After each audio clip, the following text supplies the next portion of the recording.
ఇప్పుడు మేము ఊళ్ళోకి వెళ్ళాలండి రైతులు బ్రిడ్జి తిరిగి రావాల్సి వస్తుంది. ఇప్పుడు వెళ్ళేటప్పుడు 2 కిలోమీటర్ల నుంచి 2 కిలోమీటర్లు మళ్ళీ అటు తిరిగి రావాలి, మళ్ళీ ఆడకి వెళ్ళాలి, అటు నుంచి ఆడకు పోవాలి, ఇబ్బంది అయిపోతుంది. అది మా ప్రాబ్లం.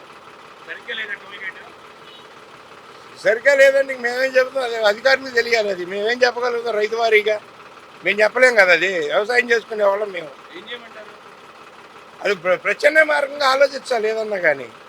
అది ఇది బాగా అయితే ఇబ్బంది అయిపోతుంది. మేము వెంకటపాలెం పోవాలి.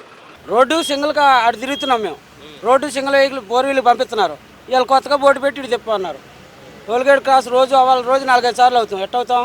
ఇంకేం లేదు ప్రాబ్లం. అదే ఎన్నిసార్లు తిరుగుతారు మీరు రోజు? నేను రోజు 4-5 సార్లు తిరుగుతాం ఇటన్నా కానీ. అటు నుండి ఎన్ని కిలోమీటర్ వస్తుంది అప్పుడు మాకు తిరిగి వెళ్ళాలంటే? ఎన్ని కిలోమీటర్? మాకు తిరిగి వెళ్తే 5-6 కిలోమీటర్లు తేడా వచ్చింది. ఇటు వెళ్తే మళ్ళీ ఎక్కువ వచ్చింది. ఆయిల్ కాలుతుంది.